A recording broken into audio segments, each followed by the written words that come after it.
C'est la troisième partie des Sartois du Web. Ce sera une partie dédiée à la culture, à l'art. Et on va commencer par un nouvel épisode de l'Épicurien où je suis parti voir Ivana, qui était chroniqueuse ici pendant 1 an et demi, et Romy. Elles ont co-créé la compagnie Non Obsolète. Et leur première pièce, c'est On n'était que deux. Elles jouent demain à la chapelle Saint-Aubin à partir de 20h. Mais découvrez leur partage. Je reviens juste après avec Julie.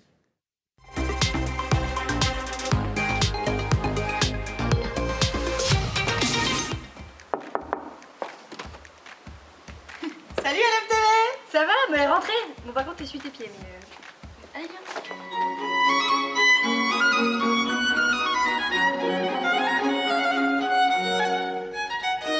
C'est prête? Ouais! On est prête? Ouais! Petite truite cuite, toi, petite truite crue. Dans l'interprétation du personnage! Bon, monsieur, qu'est-ce que vous en pensez, vous? Passif? Revendicatif? On vous laisse le choix. Absolument!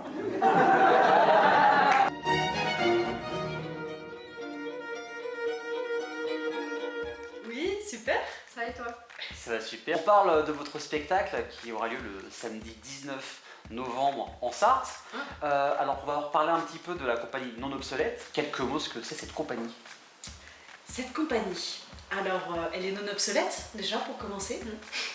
Elle a été créée en 2020. En 2020, on l'a montée toutes les deux après, quand on est sorti de l'INM, de l'Institut National des Arts Musicaux, qui est une école au Mans. Et voilà, on a décidé de monter notre premier spectacle. On était au tout début du projet, c'était avant le Covid, cette période dont on a tous oublié l'existence. Qui est en pause d'ailleurs. Oui, voilà, exactement. Et avec Romy, déjà de base, on se disait, bon, bah, si on rate toutes nos auditions, on pourrait peut-être écrire quelque chose ensemble. Et le confinement est tombé. Et là, on s'est dit, bah, c'est le moment d'écrire. Du coup, on a commencé à écrire le spectacle et fin 2020, la pièce était écrite. Et puis après, il y a eu tout un cheminement où on a commencé à avoir des résidences, des sorties de résidences, des retours de nos premiers spectateurs ou des personnes qui étaient proches de nous, la compagnie 7e Acte notamment, qui nous a beaucoup aidé aussi d'avoir un regard bienveillant sur notre spectacle, enfin sur le début de la création. Et puis ça y est, on y est, le spectacle est fini, terminé, lancé. Et donc là, on est enfin à la maison, en Sarthe. Et donc... Parce que vous avez bougé un petit peu, vous étiez vers Paris, c'est ça, récemment. C'est ça. Quels sont les retours en général, qu'est-ce que pensent les gens du spectacle là? Oh, ils ont dit que c'était formidable. Vraiment. Incroyable. La Ils ont pièce dit de l'année. Oui, on reviendra. On reviendra. Donc les Molières, c'est pour l'année prochaine. Hein. Oh oui, au moins oui. Mais oui, on était à Asnières-sur-Seine, donc lundi et mardi dernier, au théâtre Le Petit Manoir. Et on a fait 2 dates là-bas et c'était franchement super. C'était une reprise pour nous, c'était la rentrée. Et c'était super de retrouver le public, d'avoir un autre public, un autre œil, différent. Après, de toute façon, les gens font rarement des retours négatifs s'ils n'ont pas aimé. Après, s'ils n'ont pas aimé, ils s'en vont et puis ils discutent pas avec nous à la fin. Là, en l'occurrence, c'est un public qui est resté à la fin avec nous, même qui ne nous connaissait pas, pour nous féliciter du travail, pour discuter, qu'il y avait pas mal de questions et tout, qui s'interrogeaient sur la création de la pièce, quelles étaient nos prochaines dates, pour en parler autour d'eux, tout ça. Et, dans l'ensemble, ça a plutôt bien plu, donc on est plutôt contente. Et ça parle de quoi? Parce qu'on parle du spectacle, des retours, mais il parle de quoi ce spectacle? On n'était que deux. Alors, ça parle de Ivana et Romy. Elle, c'est Ivana. Donc vous deux en fait.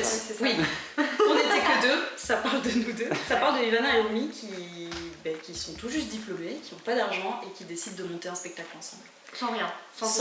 Sans rien, sans contact, sans personne, et qui décident de monter un spectacle avec l'aide du public. Du coup, le public peut participer au spectacle. Oui, mais toujours attention, toujours dans la bienveillance, on n'oblige personne à monter sur scène, parce qu'on a beaucoup des gens qui nous disent interactivité, ça fait peur. Il y a des gens qui détestent l'interactivité à Asnières qui sont montés sur scène avec nous, qui pensaient ne pas monter et qui ont dit en fait c'est bien amené, donc on essaie toujours en tout cas de mettre bien à l'aise le public et en aucun cas de le mettre dans une situation de malaise. Et c'est vrai qu'à l'écriture, quand on a commencé à écrire la pièce avec Romy, c'était une question très importante pour nous de se dire ok, comment on fait, comment on rend la chose bienveillante sans lui faire peur, essayer de juste passer un bon moment en fait. C'est juste le principal. En fait, on va dire que le spectateur sert l'humour, parce que c'est un spectacle drôle aussi, faut pas oublier. Très drôle normalement. C'est très drôle. Très drôle. Parfaitement drôle. Et donc le spectateur n'est pas l'objet du rire, il sert le rire, il nous sert à faire des blagues, mais on ne rit pas du spectateur, on ne le met pas dans une position où c'est lui qui est le dindon de la farce, jamais. Et on a toujours évité ce côté-là. Et j'imagine que le spectacle va changer tout le temps s'il y a interactivité en fonction des réactions des personnes, il y a des changements à chaque fois dans le spectacle là. Oui, alors on a un fil rouge. Ouais. Bien sûr. On a un fil rouge, la pièce est écrite, mais complètement. C'est-à-dire qu'on a des spectateurs en plus. Ça nous est arrivé d'avoir des petits malins Ouais. qui voulaient un peu se dire bon bah. Je me la joue, Ouais, voilà, c'est j'ai ça. la parole, il y a toujours ça. Mais Ça nous donne du jeu, nous. Donc Ouais. c'est génial pour nous, c'est vraiment après super. c'est assez cadré dans le sens où on sait exactement où on va. Et c'est aussi ça qui est rassurant pour le spectateur, c'est qu'on ne le laisse pas, on ne le fait pas monter sur le plateau en disant tiens vas-y, Fais un truc. fais un truc. Débrouille-toi, on te Ouais. regarde. Oui, c'est ça, Tout exactement. est toujours expliqué, tout est toujours dirigé et c'est rare qu'on ne le laisse pas dans la merde quoi, pour être un peu. Non. Pardon la télé. On peut redire dindon par contre. Dindon de la farce. Dindon Dindon de de la la farce. Si on devait résumer la pièce en 3 mots. 3 mots. Trop long. Juste 3, pas un Trois. plus, pas un moins. Pas moi, ok. Autobiographique, humour et interactivité. Et le lieu c'est où et quand?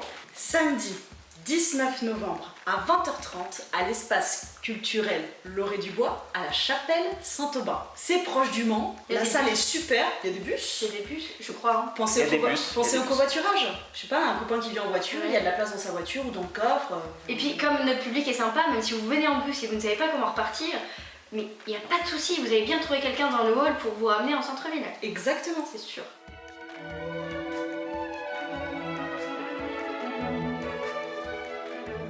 Merci à MTV Sarthe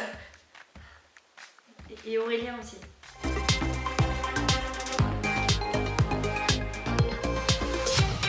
Merci beaucoup pour l'accueil Ivana et Romy, donc dès demain à la chapelle Saint-Aubin. Et il est temps d'accueillir ma seconde invitée, c'est parti.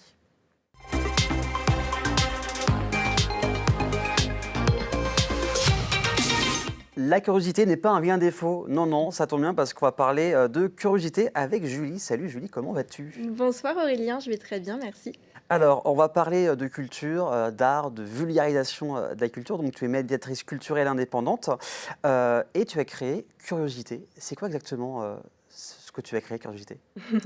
Oui, alors absolument, j'ai créé Curiosité il y a quelques mois, en mai dernier.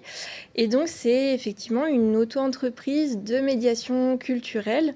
Alors, je dis peut-être un mot sur ce que c'est parce que c'est un peu c'est vrai du qu'on jargon, à vrai on entend dire. souvent ce mot, mais beaucoup de gens ne savent pas ce que c'est. Mm. C'est quoi, du coup? Alors en fait, c'est assez vaste, on entre tout Ok. de suite dans, dans la grande question.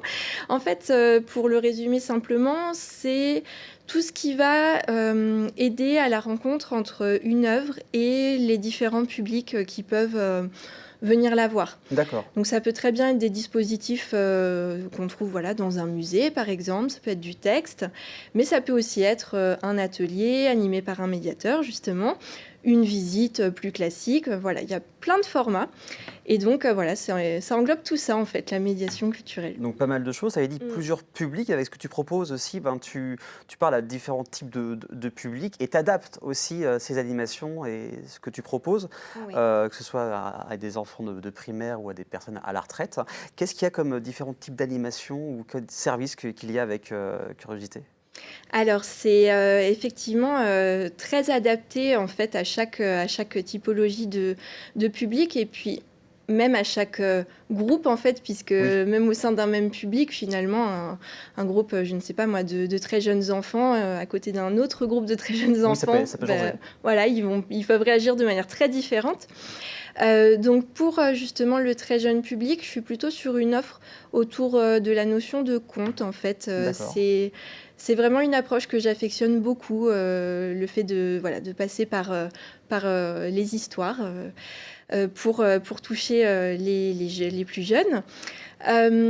Pour les publics adultes, c'est plutôt un format avec beaucoup d'interactions. Donc c'est une conversation, à vrai dire, et les œuvres vont nous servir de support en quelque sorte.